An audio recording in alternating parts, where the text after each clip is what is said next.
Good evening. This is Orson Welles.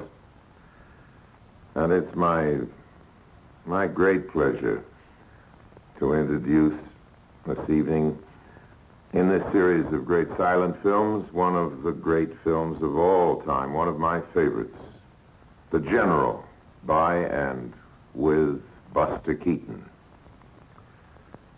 He was, as we're now beginning to realize, the greatest of all the clowns in the history of the cinema. For too many years, he was under the shadow of Chaplin, of course, and for too many of his last years, he had a very bad time of it. Those were the years in which I knew him. We used to work in the old stage door canteen. I was doing magic tricks for the troops, and Keaton was washing dishes. He was a lovely person, the supreme artist. And I think one of the most beautiful people that was ever photographed. He had his own way of working, his own way of building up gags, slowly and meticulously. But this style was developed later in his career, as you'll see from these clips from his very earliest films.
Keaton took his time to learn and served a long apprenticeship under Fatty Arbuckle, a much more violent, much less subtle comedian of the Senate School.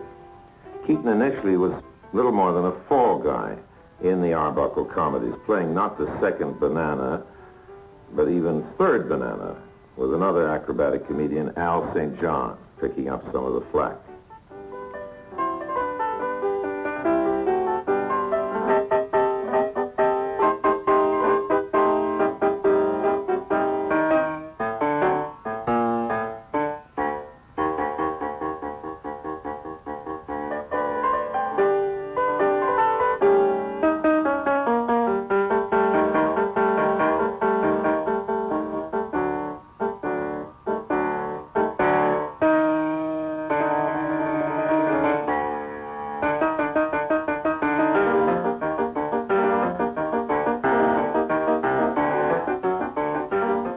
As these Arbuckle comedies progressed, Keaton's subtler, more carefully developed style of humor came more and more to the fore, and Arbuckle, a generous man and a shrewd one, was smart enough to let Buster take over more and more and develop his own gags and style of screen image.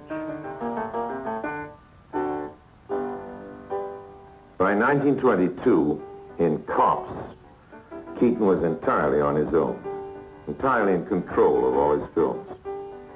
They weren't pure slapstick anymore.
like this clever routine on the fence utilizing much of Keaton's acrobatic vaudeville training.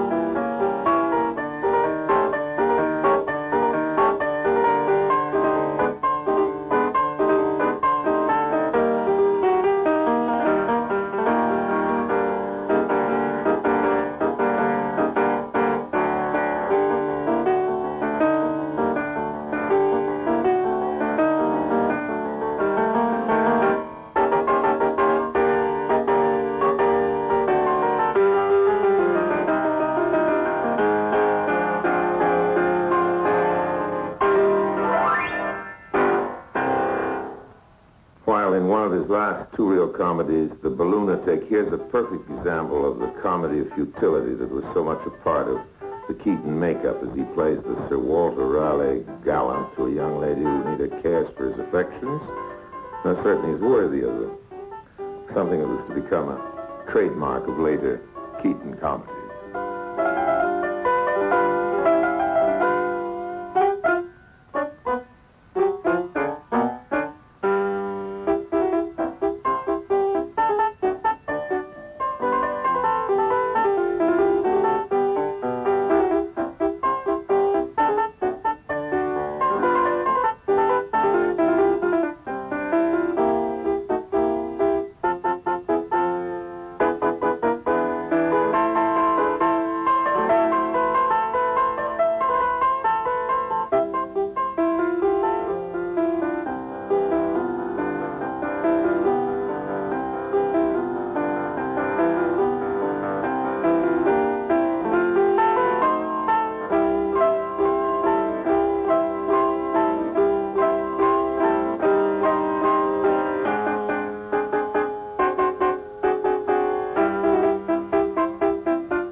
Okay, now for the feature. And what a feature it is. The General. It's about the Civil War. In fact, I think it's the Civil War movie. Nothing ever came near it. Not only for beauty, but for a curious feeling of authenticity. And yet this is a farce. A farce without Chaplin-esque sentiment, but imbued with a real and very curious sort of dignity. Nobody except Keaton has ever brought us that close to the feel of the Civil War, except maybe Matthew Brady, who was there at the time and who was, of course, the first and maybe the best still cameraman of all time. This movie has a kind of Brady quality, a lot of other qualities besides. It really deserves that tired word, masterpiece.